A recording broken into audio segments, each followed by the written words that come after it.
जय श्री कृष्णा, जय श्री राम, राधे राधे। आइए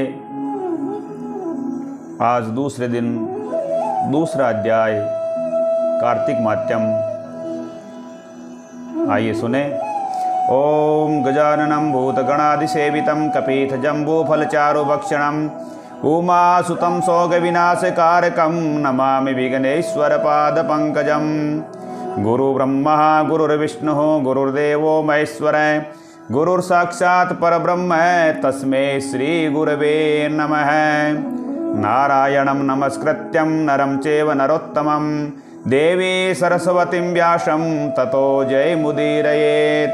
ॐ शान्ताकारं भुजगशयनं पद्मनाभं सुरेशं विश्वधारं गगनसदृशं मेघवर्णं शुभांगं लक्ष्मीकान्तं कमलनयनं योगविद्यानगम्यं वन्दे विष्णु भवभयहरणं सर्वलोकैकनाथं।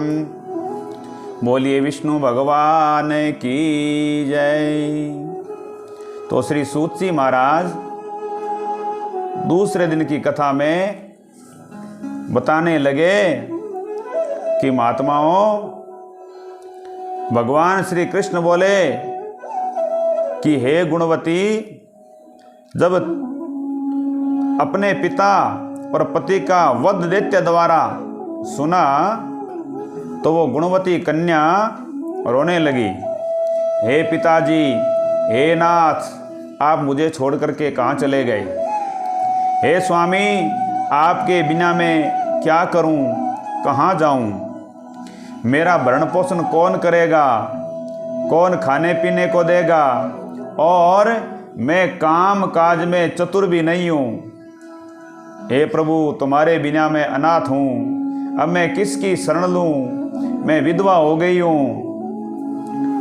मेरे ऊपर न जाने किसका कोप हो गया।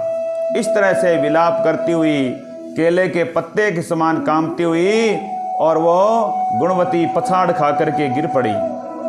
थोड़ी देर में फिर सावधान हुई और फिर विलाप करने लगी। शोक के समुद्र में, दुख के सागर में डूबने लगी।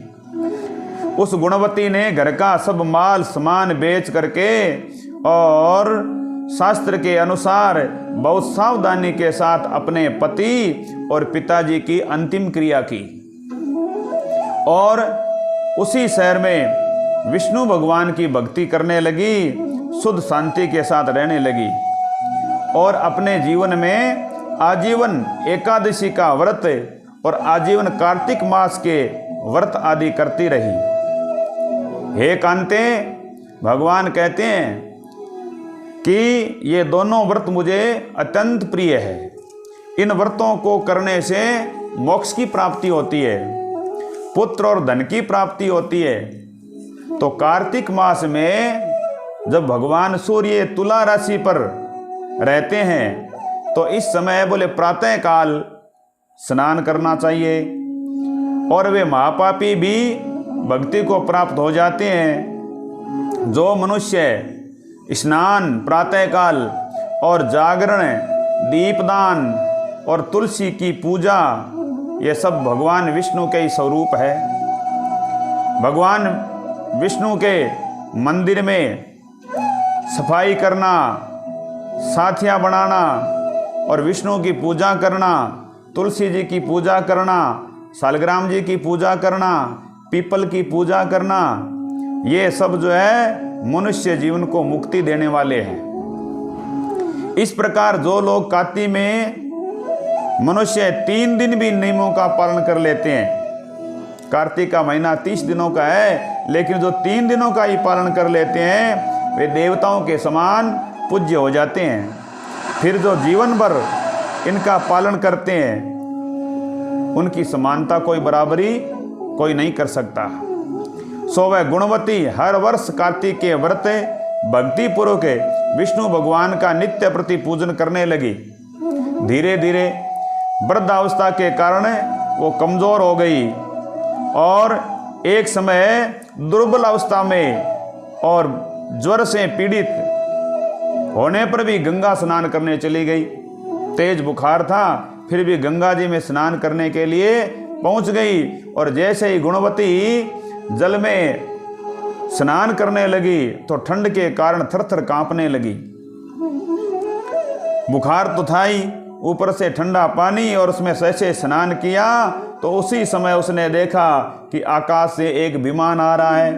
शंख चक्र गदा पद्म आदि अनेक शस्त्रों से युक्त और विष्णु के समान स्वरूप वाले पार्षद और गरुड़ ध्वजा सुंदर अप्सराओं से युक्त सुंदर सा विमान में नजदीक आया और गुणवती को उस विमान में बिठाया और बैकुंठ को ले गए। और कहते हैं कि अग्नि के समान कांतिवान गुणवती कार्तिक व्रत के प्रभाव से विमान में बैठ करके और भगवान नारायण के पास पहुंच गई। भगवान कृष्ण कहते हैं सत्यभामा वो मेरे पास आ गई। जब ब्रह्मादि देवताओं की प्रार्थना से मैं पृथ्वी पर अवतरित हुआ तब वे गण भी मेरे साथ आए। सो हे कामिनी, ये सब मेरे यादव है और तुम्हारे पिता देव शर्मा इस जन्म में 17 जित हुए। तुम्हारा पति चंद शर्मा अक्रूर हुआ और हे कांते तुम वह गुणवती हो, तुम वही गुणवती हो जो कार्तिक स्नान के प्रभाव से ही तुम मुझे अति प्रिय हो। तुमने मेरे मंदिर के सामने जो तुलसी का बगीचा लगाया, जो तुलसी जी को सींचा, जो तुलसी जी की पूजा की, यही कल्प वृक्ष आज तुम्हारे इन महलों में लहरा रहा है, तुम्हारे आंगन में है। और कार्तिक के महीने में तुमने जो दीपदान किया, उस दीपदान के प्रभाव से तुम्हारी देह और घर में लक्ष्मी स्थिर रूप से है। और संपूर्ण व्रत आदि के प्रेम से विष्णु भगवान को तुमने सब कुछ जो अर्पण किया, सो तुम मेरी पत्नी हुई। तुमने मृत्यु पर्यंत कार्तिक व्रत किए हैं, इसलिए तुम्हारा मुझसे कभी वियोग नहीं होता। इस प्रकार से भगवान कृष्ण कहते हैं कि ये सत्यभामा, कार्तिक व्रत करने वाले तुम्हारी भांति मुझे प्रिय होंगे। तो यज्ञ दान व्रत तप से भी बढ़ करके कार्तिक मास में प्रातःकाल स्नान करना और भगवान की पूजा करना और नियम से व्रत करना चाहिए। सूत जी बोले, सत्यभामा अपने पूर्व जन्म के वृतांत को सुनकर के बहुत प्रसन्न हुई और भगवान श्री कृष्ण को नमस्कार किया। बोले कृष्णचंद्र भगवान की जय। श्रीमन्नारायण नारायण नारायण भजमन नारायण नारायण नारायण श्रीमन्नारायण नारायण नारायण भजमन नारायण नारायण नारायण। तो इसी प्रकार कार्तिक मात्यम प्रतिदिन आप सुनना। कल प्रातःकाल फिर आपके सामने अगली कथा लेकर के फिर हाजिर रहेंगे भगवान की सेवा में। आप सब लोग इस कथा को ज़रूर सुने, चैनल को लाइक करें, सब्सक्राइब कर दे, बेल आइकन घंटी दबा दे ताकि आपको नित्य ये कथा मिलती रहे प्रातःकाल। राधे राधे, जय श्री कृष्णा।